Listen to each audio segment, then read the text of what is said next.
आप सभी को जय मसीह की रियान मसीह यूट्यूब चैनल में आप सभी का स्वागत है। प्रियो, हम सभी जानते हैं कि नरक को शैतान और उसके दुष्ट दूतों के लिए बनाया गया था, लेकिन क्या आपने कभी सोचा है कि स्वयं यीशु को भी वहां जाना पड़ा? क्यों यीशु नरक जैसे स्थान पर गए जहां खोई हुई आत्माएं और दुष्ट आत्माएं रहती हैं? इस सवाल का जवाब समझने के लिए हमें पहले ये जानना होगा कि बाइबल के अनुसार नरक क्या है। वीडियो को शुरू करने से पहले प्रियो, हमारे चैनल को सब्सक्राइब करें और वीडियो को लाइक करें। नरक को एक अंधकारमय पीड़ा से भरे स्थान के रूप में देखते हैं जहां परमेश्वर की उपस्थिति नहीं होती। यह एक ऐसा स्थान है जहां कोई कभी भी नहीं जाना चाहता। नरक एक ऐसा स्थान है जहां यातना कभी समाप्त नहीं होती।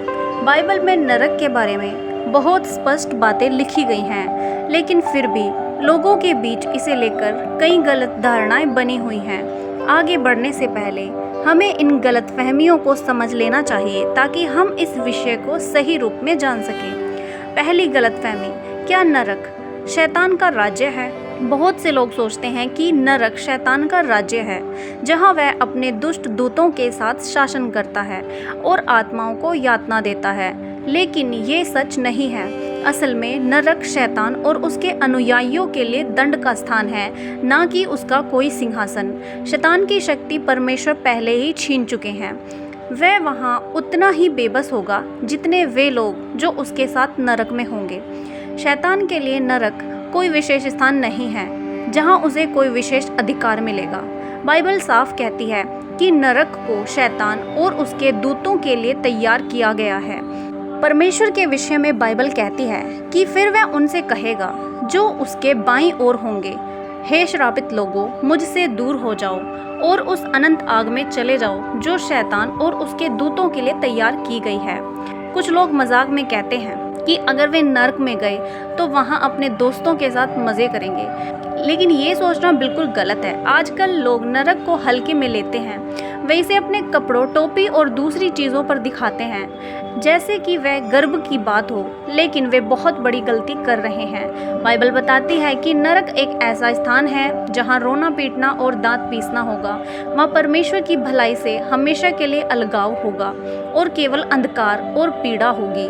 बाइबल कहती है, परंतु राज्य के पुत्रों को बाहरी अंधकार में डाल दिया जाएगा जहां रोना और दांत पीसना होगा। मत्ती 8:12 में।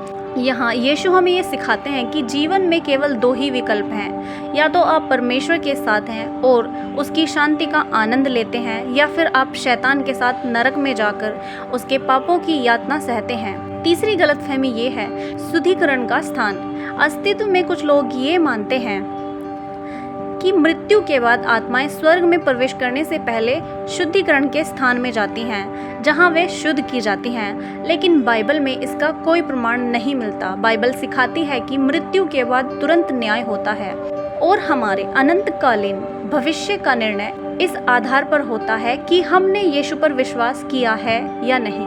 और जैसे मनुष्य के लिए एक बार मरना और उसके बाद न्याय ठहराया गया है, इब्रानियों 9:27। इसलिए उस झूठी आशा में मत रहिए।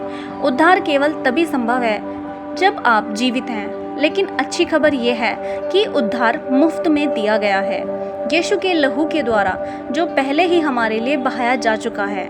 आपको बस इसे स्वीकार करना है और उसके शांति और धार्मिकता के राज्य में प्रवेश करना है।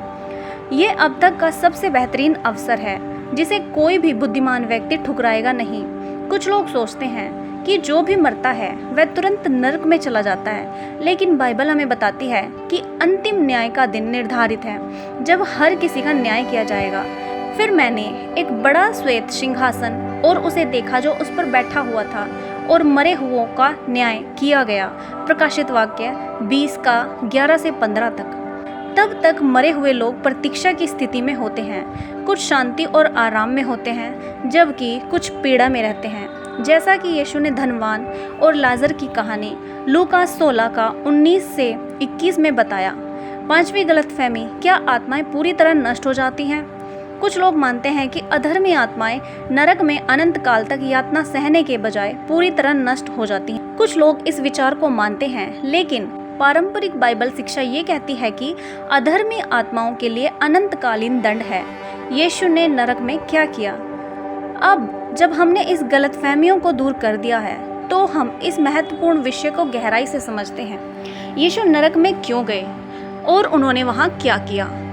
यीशु वहाँ और अधिक पीड़ा सहने नहीं गए थे, बल्कि वे विजय की घोषणा करने, आत्माओं को मुक्त करने और मृत्यु तथा नरक पर अपनी प्रभुता स्थापित करने गए थे। परमेश्वर के पुत्र को क्रूस पर चढ़ाया गया। उनके अपने शिष्य ने उनके साथ विश्वासघात किया, उन्हें गिरफ्तार किया गया और उनके विरुद्ध अन्यायपूर्ण मुकदमा चलाया गया। वे निर्दोष थे, फिर भी उन्हें मृत्यु की सज़ा दे दी गई। उन्होंने भारी कष्ट सहे, लोगों के ताने, शारीरिक यातनाएं और अंततः क्रूस की पीड़ा, जो मृत्यु देने का सबसे क्रूर तरीका था। उनकी मृत्यु के बाद उनका शरीर क्रूस से उतारकर कब्र में रखा गया।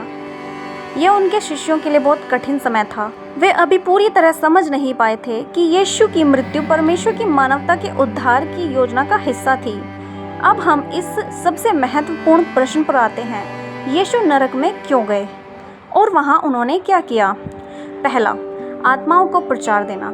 यीशु जब क्रूस पर मरे तो उनका शरीर तो कब्र में रखा गया, लेकिन उनकी आत्मा अधोलोक नरक में गई। वहाँ उन्होंने कैद में रखी आत्माओं को प्रचार किया। बाइबल में पहला पतरस 3:18 से 20 में ये लिखा है कि यह वे आत्माएं थी जो नूह के समय में परमेश्वर की अवज्ञा कर रही थी, जब परमेश्वर धीरज धरकर प्रतीक्षा कर रहे थे और जहाज बनाया जा रहा था। 1 पतरस 3:18 से 20। लेकिन यीशु वहाँ उन आत्माओं को कोई दूसरा मौका देने नहीं गए थे। वे वहाँ केवल ये घोषणा करने गए थे कि उन्होंने मृत्यु और पाप पर पूरी तरह विजय प्राप्त कर ली है। उनका यह प्रचार न केवल उन आत्माओं के लिए था, बल्कि पूरे आध्यात्मिक जगत के लिए था, ताकि ये सिद्ध हो जाए कि यीशु ही राजा है। उन्होंने ही पाप और मृत्यु को हराया है। यह घटना ये दिखाती है यीशु का उद्धार काल और स्थान की हर सीमा से परे है। उनका बलिदान केवल उनके समय के लोगों के लिए नहीं था, बल्कि उन लोगों के लिए भी था जो उनके क्रूस पर चढ़ने से पहले इस दुनिया से चले गए थे। दूसरा, मृत्यु और पाप पर विजय। यीशु का अधोलोक अर्थात नरक में जाना मृत्यु और पाप पर उनकी अंतिम विजय का एक महत्वपूर्ण भाग था। जब उन्होंने अधोलोक में प्रवेश किया तो उन्होंने मृत्यु को उसके ही स्थान पर पराजित किया। यीशु ने स्वयं कहा, मैं तो जीवता हूँ, मैं मर गया था और देखो मैं युग युग जीवता रहूँगा और मृत्यु और अधोलोक की कुंजियाँ मेरे पास हैं। प्रकाशित वाक्य 1:18। इसका मतलब ये है कि अब मृत्यु और नरक पर केवल यीशु का अधिकार है। यीशु ने मरे हुओं में से जी उठने पर यह सिद्ध कर दिया कि मृत्यु अब किसी पर भी अधिकार नहीं रखती। इसका अर्थ ये भी है कि अब मृत्यु हमारी कहानी का अंत नहीं है।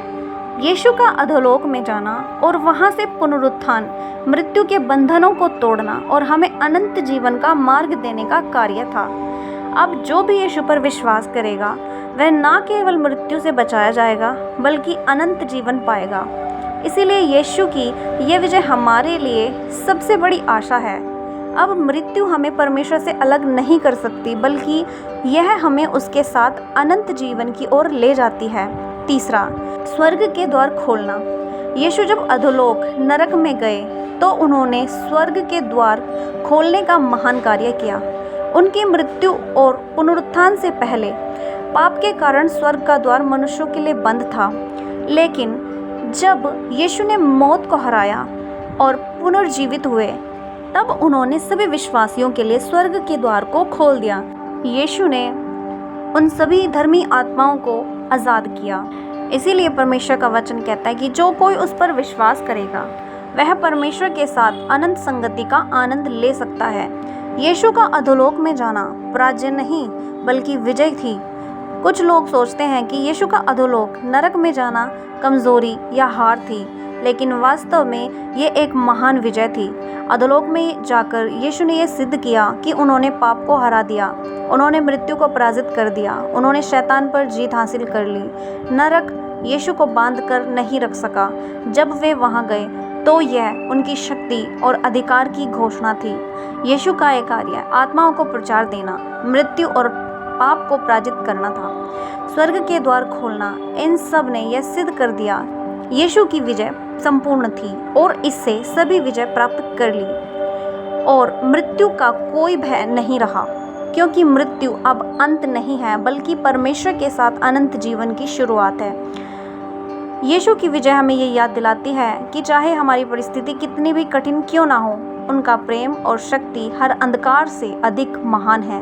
वे हमें आशा और शांति से भरा भविष्य प्रदान करते हैं। जब हम ये समझते हैं कि यीशु ने पाप और मृत्यु पर पूरी तरह से विजय प्राप्त कर ली है, तो ये हमारे जीवन को पूरी तरह से बदल देती है। हम निडर होकर और विश्वास के साथ जी सकते हैं। हमें यह भरोसा रखना है कि कोई भी चीज़ हमें परमेश्वर के प्रेम से अलग नहीं कर सकती। यीशु की विजय हमें ये सिखाती है कि हमें इस अद्भुत संदेश को दूसरों तक पहुंचाना चाहिए। हमें ऐसा जीवन जीना चाहिए जिससे यीशु का प्रेम और अनुग्रह प्रकट हो और उसके वचनों पर विश्वास रखना चाहिए। उसके द्वारा दिए गए उद्धार और शांति में चलना चाहिए। हमारा जीवन यीशु में मिली आशा का एक जीवंत उदाहरण होना चाहिए, ताकि और लोग भी इस शांति और उद्धार को खोज सकें। तो आइए हम यीशु की विजय से मिलने वाली आशा और विश्वास को अपने हृदय में बनाए रखें। कोई भी चुनौती क्यों ना आए, हमें पूरा भरोसा है कि यीशु ने मृत्यु तक को पराजित कर दिया है। इस सच्चाई में निडर होकर जिएं और अपने आसपास के लोगों के साथ यीशु का प्रेम और आशा बांटें।